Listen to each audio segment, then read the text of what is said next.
हर महादेव दोस्तों। आज हम बात करेंगे स्टैंडर्ड 10th के एक्सरसाइज 7.2 के क्वेश्चन नंबर 2 की। तो आइए स्टार्ट करते हैं, जो कि सेक्शन फॉर्मूला पे बेस्ड है। Find the coordinates of the points of try section of the line segment joining 4-1 and -2-3। तो दोस्तों आप पहले समझ लीजिए कि क्वेश्चन क्या बोल रहा है। हमें दो पॉइंट्स दिए हैं। मान लेते हैं कि पहला पॉइंट ए है और दूसरा पॉइंट बी है। तो ए का जो कोऑर्डिनेट है वो 4-1 है और बी का जो कोऑर्डिनेट है वो -2-3 है। तो ये जो लाइन बनी है दोस्तों, इस लाइन को तीन इक्वल पार्ट्स में डिवाइड करता है। The meaning of try section is 3 equal parts. Try section का मतलब होता है तीन इक्वल पार्ट में डिवाइड करता है। यहाँ पे रेशियो नहीं दिया है दोस्तों। तो आप एक बात सोचिए कि अगर तीन इक्वल पार्ट है, दैट मीन्स हम तीनों रेशियो को 1-1-1 ले सकते हैं। जो भी रेशियो होगा वो आपस में इक्वल होगा। दैट मीन्स कि तीनों इक्वली डिवाइडेड होंगे और 1-1-1 का रेशियो उनका बन जाएगा। और ट्राई सेक्शन में डिवाइड कर रहा है मतलब बीच में दो पॉइंट्स आपको मिलेंगे, तभी तीन इक्वल पार्ट्स होंगे। एक पॉइंट से तो दो ही इक्वल पार्ट्स मिलेंगे।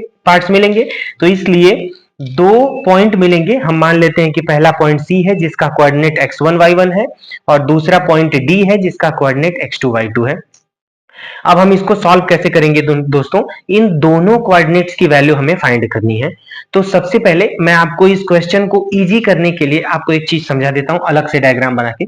हमने ये पॉइंट ले लिया, एक लाइन ले लिया, इस पॉइंट को हमने लिखा ए, इस पॉइंट को बी। अब आप देख रहे हो कि यहां कहीं पे एक पॉइंट है जिसका नाम है सी और उसके कोऑर्डिनेट को हमने लिया है x1, y1। बी का कोऑर्डिनेट है -2, -3 और ए का कोऑर्डिनेट है 4 और -1।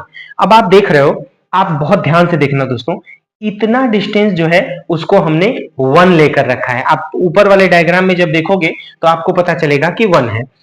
ए से सी तक का डिस्टेंस, जब आप सी से बी तक जाओगे दोस्तों तो आपको एक बात समझ में आएगी कि वहां पे 1-1 के दो पार्ट है। दो पार्ट है, तो अगर 1-1 के दो पार्ट है, दैट मीन्स सी से बी तक का जो डिस्टेंस हो गया वो 2 हो गया। ए से सी तक का डिस्टेंस 1 हो गया और सी से बी तक का डिस्टेंस 2 हो गया।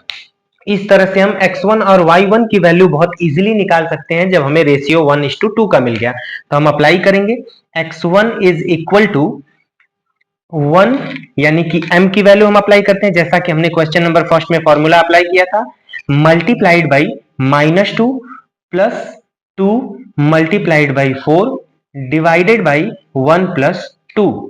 इस तरह से आपको x1 की वैल्यू मिल जाएगी दोस्तों -2 plus 8 divided by 3, that is equal to 6/3, that is equal to 2। यानी x1 का पॉइंट आपको क्या मिल गया, 2 मिल गया दोस्तों। अब हम y1 की वैल्यू निकालते हैं, तो हम लिखेंगे y1 is equal to 1 into -3 plus 2 into -1 divided by 1 plus 2। इस तरह से y1 की जब हम वैल्यू निकालेंगे दोस्तों तो -3 -2 डिवाइडेड बाई 3 और वो वैल्यू हो जाएगी -5/3। तो इस तरह से दूसरा कोऑर्डिनेट जो हमारा मिल जाएगा वो -5/3 मिल जाएगा दोस्तों।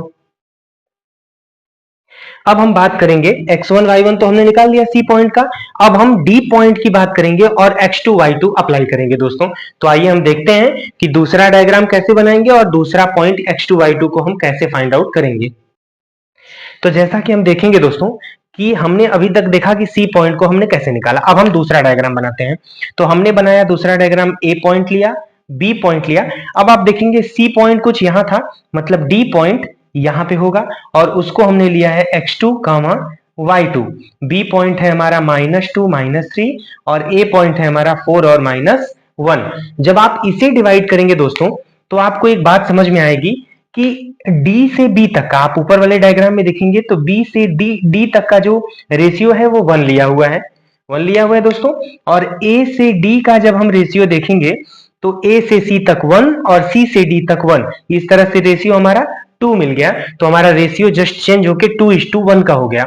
तो अब हम जब फॉर्मूला अप्लाई करेंगे और अपनी x2 y2 की वैल्यूज निकालेंगे तो हम लिखेंगे x2 is equal to 2 into -2, 2 multiplied by -2 plus 1 multiplied by 4 divided by 2 plus 1।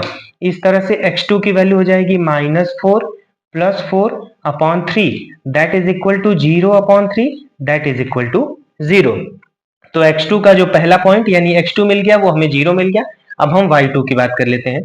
तो y2 की बात करेंगे जब हम दोस्तों तो 2 इंटू -3 फिर प्लस लिखेंगे 1 multiplied by -1 divided by 2 plus 1, तो y2 is equal to -6 minus 1 divided by 3, that is equal to -7/3। इस तरह से डी पॉइंट का हमारा दूसरा पॉइंट मिल गया, यानी y2 की वैल्यू मिल गई -7/3। तो इस तरह से आपने देखा दोस्तों, मैं दोनों पॉइंट्स को लिख देता हूं। सी कोऑर्डिनेट जो हमारा मिला वो मिला था हमें 2 and -5/3 I think, and D point जो मिला था हमें वो मिला था 0 एंड -7/3। तो इस तरह से ये दोनों वैल्यूज हमारे हो गए, दोनों कोऑर्डिनेट हमारे फाइंड आउट हो गए दोस्तों। और मैं जहां तक समझता हूं कि आपको इजीली समझ में आ गया होगा कि क्या हमने सॉल्व किया और कैसे सॉल्व किया। तो इसमें कोई भी डाउट हो तो आप हमसे बेझिझक पूछ सकते हैं दोस्तों। महादेव आप सभी का कल्याण करें, और हमारे साथ YouTube चैनल पर लास्ट तक बने रहने के लिए आपका बहुत बहुत धन्यवाद दोस्तों। हम नेक्स्ट वीडियो में मिलेंगे अब। Thank you.